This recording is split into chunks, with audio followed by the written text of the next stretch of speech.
5부 시작합니다. 두 번째 거짓말은 선생님을 존경하라는 말이다.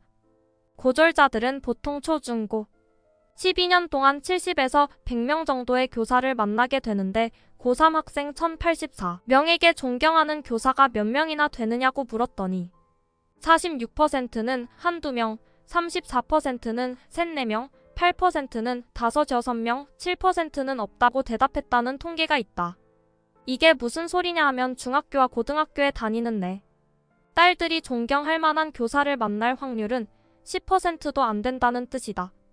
나는 실제로 내 딸들에게 학교 선생님 말씀 잘 들어라라고 한 적도 없고 선생님을 존경하라는 말도 전혀 한 적 없다. 오히려 교사들 중에는 형편없는 연놈들이 더 많으며 운이 아주 좋아야 존경할 만한 스승을 만나게 된다고 말해왔다. 딸들의 이야기를 들어보면 아직도 정말 웃기는 연놈들이 선생님 행세를 하는 게 부지기수다. 그래서 나는 교사 평가 제도가 반드시 필요하다고 믿으며 그 평가에는 학생들이나 졸업생들이 반드시 참여하여야 한다고 믿는다. 어쨌든 부모들이 자녀에게 공부하라고 닥달하는 이유는 단순하다.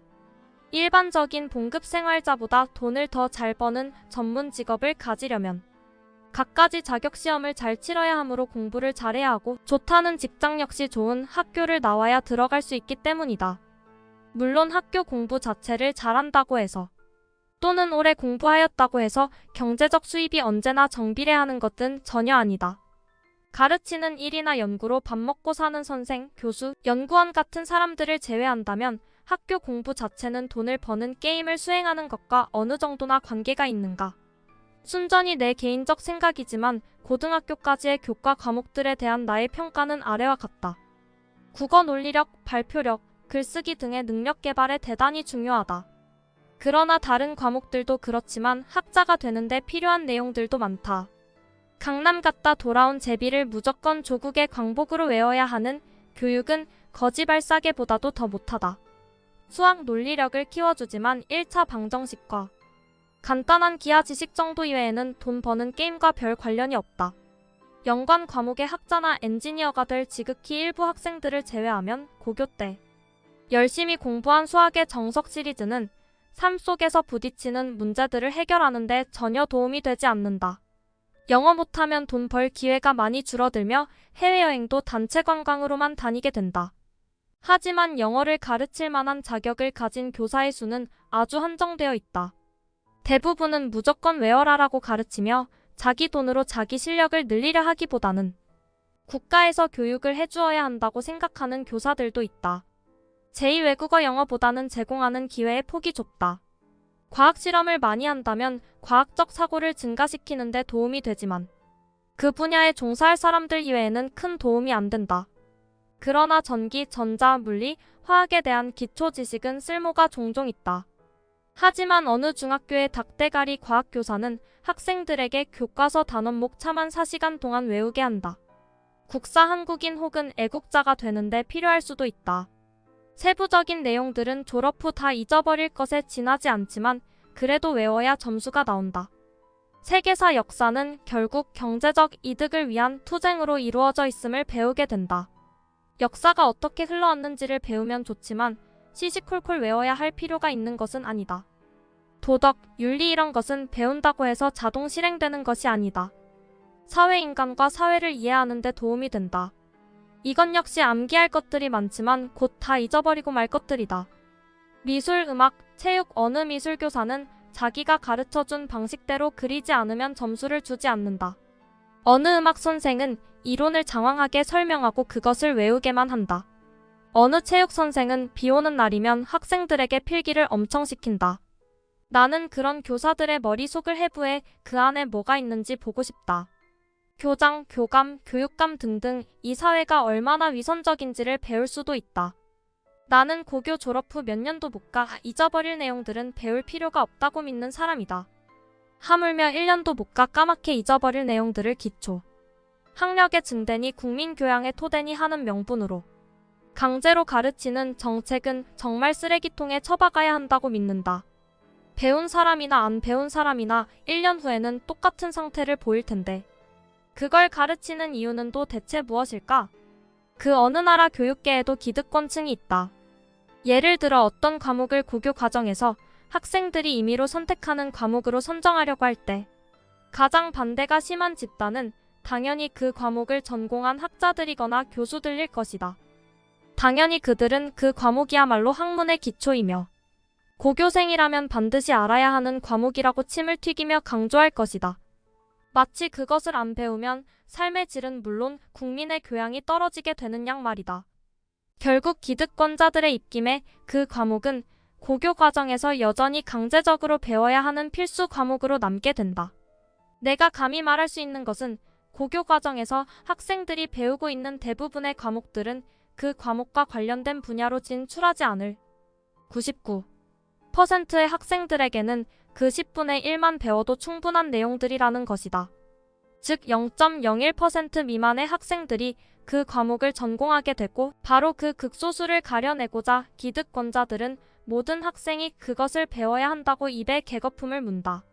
실례를 들어보자. 교육인적자원부의 제7차 교육과정은 학생들의 학습 부담을 덜어주고 원하는 과목을 집중적으로 공부하도록 하는 대한민국 교육제도상 가장 훌륭한 것이지만 2001년 6월 1903개 중고교 교사를 대상으로 실시한 설문조사에서 중학교사의 76%, 고교교사의 84%는 이 교육과정을 부정적으로 생각한다. 고했고 16% 중 15%고는 폐지를 주장했다.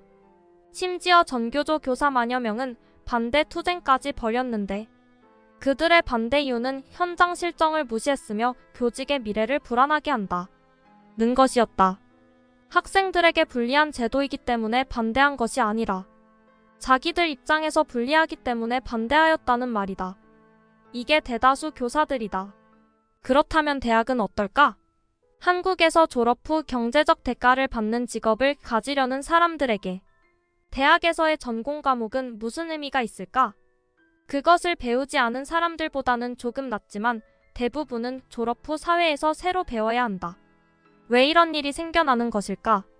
모든 교수들이 그런 것은 아니지만 수많은 교수들이 공부는 하지 않고 구시대적 권위에 사로잡혀 낡은 강의록을 신주딴지처럼 모시면서 뜬구름 잡는 차원 높은 소리에나 능하고 갖가지 연구 기금에 침을 흘리지만 정작 연구는 대학원생들을 부려먹으며 짜깁기 연구 결과 발표에 능숙하며 그 결과 사회에서 요구하는 수준도 모르는 무능력한 고학력자들만 길러내는 주범들이기 때문이다.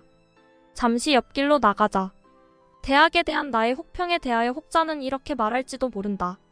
대학은 출세지향주의를 가르치는 비인격적인 장소가 아니라 인간을 기르는 곳이다. 학교는 학생들에게 냉혹한 적자생존의 사회 논리에 맞춰 싸울 수 있는 병사들을 훈련시키는 곳도 아니고 이 사회에서 혼자 잘 먹고 잘 사는 방법을 가르치는 곳도 아니다. 직장인을 길러내는 학원도 아니다. 학교는 홍익인간의 이념을 바탕으로 공동체 정신과 교양을 길러주는 곳이다. 또한 순수학문을 시장 논리로 평가하면 안 되며 특히 대학원은 돈을 더 벌려고 가는 곳이 아니다. 학문을 향한 열정을 바치고자 가는 곳이다. 그런 말을 들을 때 나는 이렇게 반박하고 싶어진다. 귀신 씻나라 까먹는 소리 하고 있네. 대학을 안 나오면 인간이 되지 못하나 보지? 인간이 되고자 대학에 진학하는 학생이 한 명이라도 있다면 내게 데리고 와라.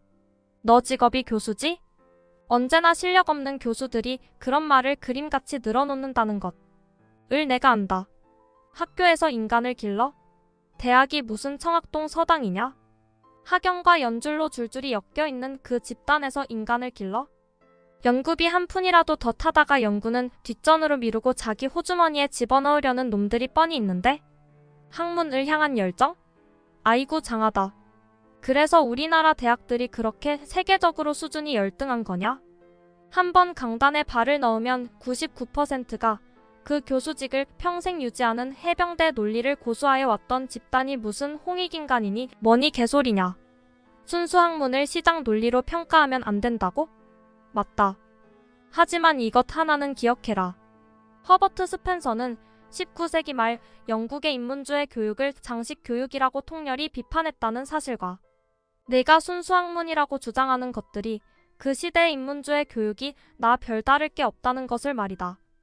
어쨌든 간에 너는 순수한 열정으로 학문을 택했다며? 돈은 바라지 않은 것이었다며? 잘 먹고 잘 살자고 공부한 것은 아니라며? 그런데 왜 대학에 돈이 없어서 연구가 안 된다는 거니? 연구를 하려면 돈은 필요하다며? 돈? 그 돈 대부분은 세금 혜택까지 누리면서 너희들 호주머니 속으로 들어가는 것 아니냐. 결국 연구를 더 해야 하는데 돈을 안 주니까 안 한다는 말밖에 더 되냐. 손님이 많아야 너희 지위가 안정되니까 이 사회에서 별 의미도 없는 대학원으로 학생들을 꼬드기고 학점과 논문 통과를 무기로 학생들을 노예처럼 부리는 집단 역시 너희 아니냐. 일부만 그렇다고? 정말? 나는 고려대 같은 학교에서 실시하는 교수 평가 제도를 아주 좋은 제도라고 믿는다. 교육계에 대한 내 불만은 이쯤에서 그치자. 오해하지 말라. 학교 교육에 그 어떤 문제가 있다 할지라도 공부를 대단히 잘하는 사람들에게는 나름대로 성공과 부를 잡을 수 있는 길이 분명히 존재한다.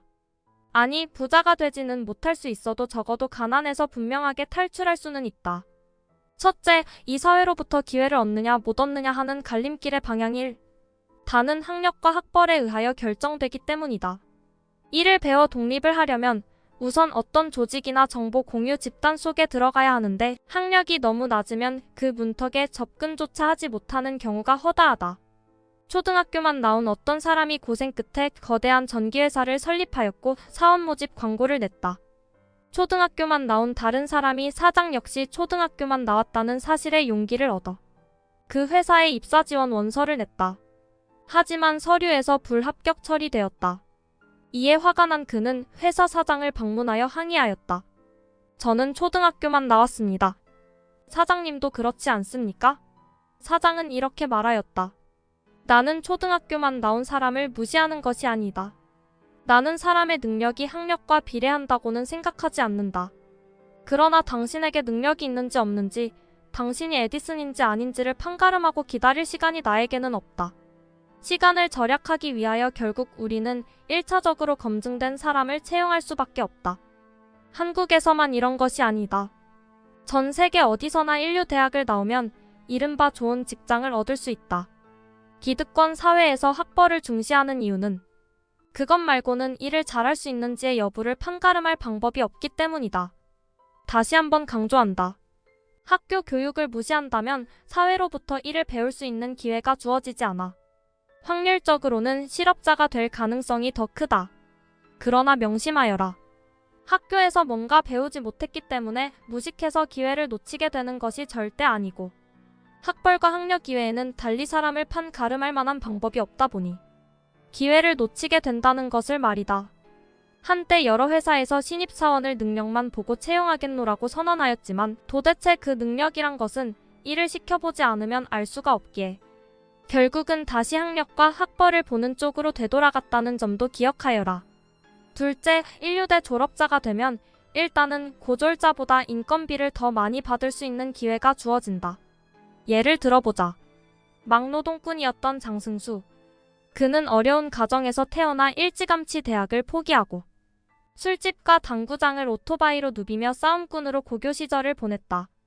키 160cm, 몸무게 52kg의 왜소한 체격으로 포크레인 조수, 오락실 홀맨, 가스와 물수건 배달, 택시기사, 공사장 막노동꾼 등 여러 가지 직업을 전전하면서 대학에 수차례 도전하였으나 계속 실패하다가 결국 IQ 113의 보통 머리와 내신 5등급의 낮은 성적으로 서울대학의 수석으로 들어갔다. 오래전 그가 쓴 책 제목이 공부가 가장 쉬웠어요. 중고등학교 학생들은 읽어라이다. 지금은 이미 대학을 졸업하고 사법고시에 합격하였다고 하므로 그가 적어도 예전보다는 많은 보수를 받는 일을 할 기회를 쥐게 될 것임은 분명하다.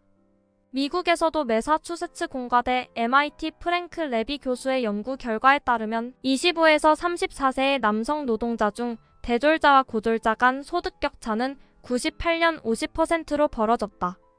기업과 공장이 자동화되면서 오히려 대졸자 선호 현상이 20년 전에 20%에서 30%에 가깝도록 늘어나고 있다. 단 여기서 명심하여야 할 것이 있다. 여기서 언급된 대졸자들은 인류대 졸업자들이다. 셋째, 학력이 높거나 학벌이 좋으면 능력마저 뻥튀기 시킬 수도 있다.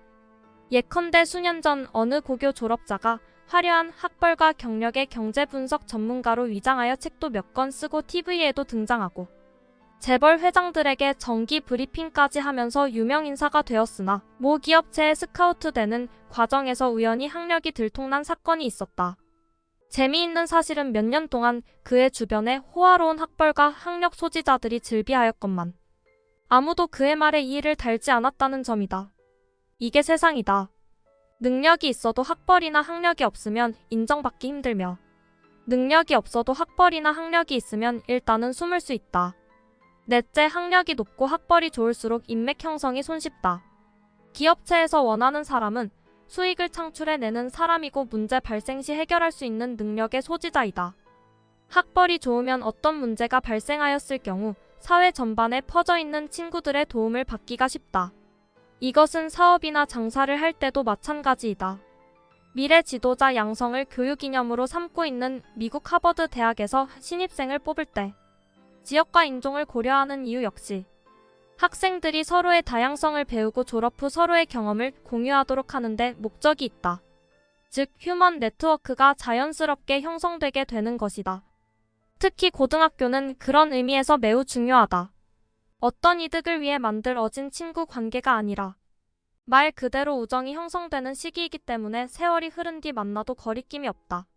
제 아무리 지위가 높은 친구라 할지라도 고교 동창이라면 전화를 걸 수 있고 찾아가 만날 수 있다. 대학 동창들은 전공이 비슷하다 보니 사회 진출 이후 교제의 폭이 넓지 못하다.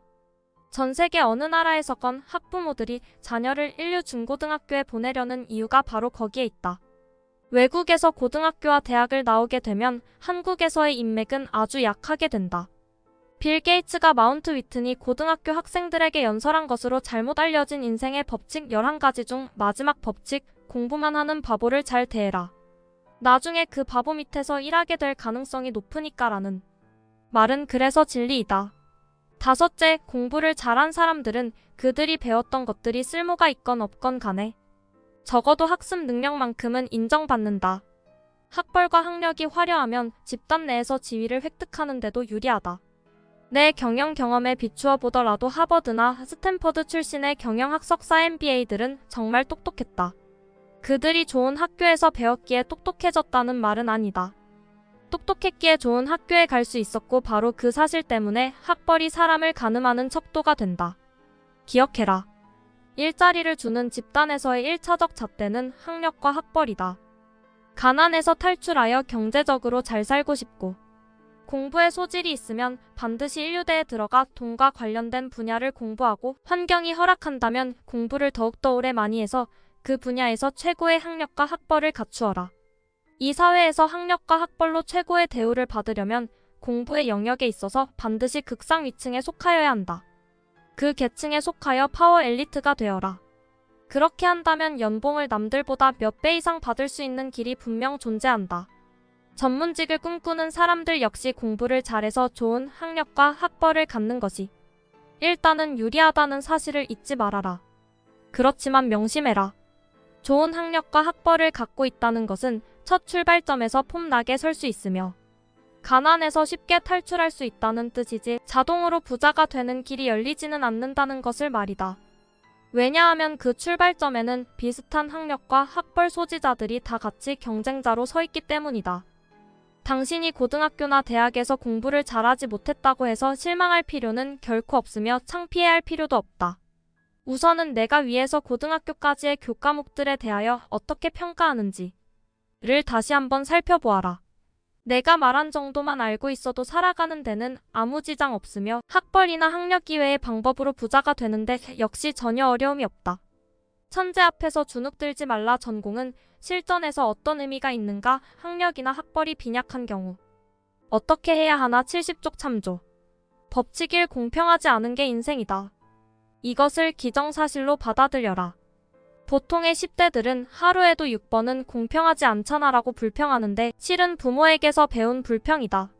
너희 부모가 그 불평을 입에 달고 살았기에 너희는 우리 부모는 공평하지 않은 것들을 바로잡고자 노력하는 가장 이상주의적인 분들임이 분명하다고까지 생각했을 것이다. 하지만 너희 부모가 그렇게나 불평을 하며 살아왔건만 바뀐 것은 전혀 없이 자식들의 입에서 똑같은 불평이 반복되고 있음을 듣기 시작하면서부터 비로소 너희 부모는 법칙일이 불평의 대상이 아니라 변하지 않는 진리임을 깨닫게 되었던 것이다. 법칙이 이 세상은 학교에서처럼 너희들의 자부심을 키워주려고 하지 않는다. 이 세상은 내가 내 자신에 대해 자부심을 가지려면 먼저 무엇인가 우선 성취하여 놓아야 한다고 한다. 쇼크 먹었다고? 터무니없는 자부심만 갖고 세상에 나오는 애들은 곧 인생은 불공평하다며 불평하게 된다. 법칙 3 꿈 깨라. 고등학교 졸업하자마자 연봉 4만 불은 절대 못 받는다. 부사장이 된다거나 카폰을 갖게 될 것이라는 기대도 개꿈이다. 유명 메이커 제품도 아닌 싸구려 유니폼을 입어야 하는 처지가 될 수도 있다. 법칙 4 학교 선생이 정말 엄하다고? 직장에 들어가 상사를 만나보면 생각이 바뀔 것이다. 학교 선생이야 고용이 보장되어 있지만 내 상사는 그렇지 않기에 더 강하게 널 몰아칠 것이고 그래서 내가 기분이 엉망진창이 되어도 내 상사는 내 기분 따위는 신경 쓰지도 않을 것이다. 법칙 5 햄버거 가게에서 일한다고 해서 내 품위가 떨어지는 것은 아니다. 내 선조들은 그런 일을 다르게 불렀다. 기회라고 말이다. 그들은 최저임금을 받는다고 부끄러워하지도 않았다. 법칙 6 부모 잘못이 아니다. 뭔가 잘못되어 엉망진창이 되었다면 바로 내 책임이다. 너희들은 내 인생이니까 참견하지 마. 내 상사도 아닌데 내게 이래라 저래라 하지 마 등등. 그럴싸하게 말하면서도 같은 입으로 모든 일에 부모 탓을 한다. 18세가 되면 모든 것은 네가 알아서 해야 하는 법이다. 그렇다고 해서 징징거리지는 말아라. 베이비붐 시대에 태어난 아이도 아니지 않느냐. 법칙 7 부모처럼 살고 싶지는 않다고? 너희 부모의 삶이 지금처럼 무미건조해진 것은 너희가 태어나고 나서부터였다. 여기까지 세이노의 가르침 5부 소개였습니다. 구독과 좋아요 알림 설정은 물음표에 대한 호의입니다. 시청해주셔서 감사합니다.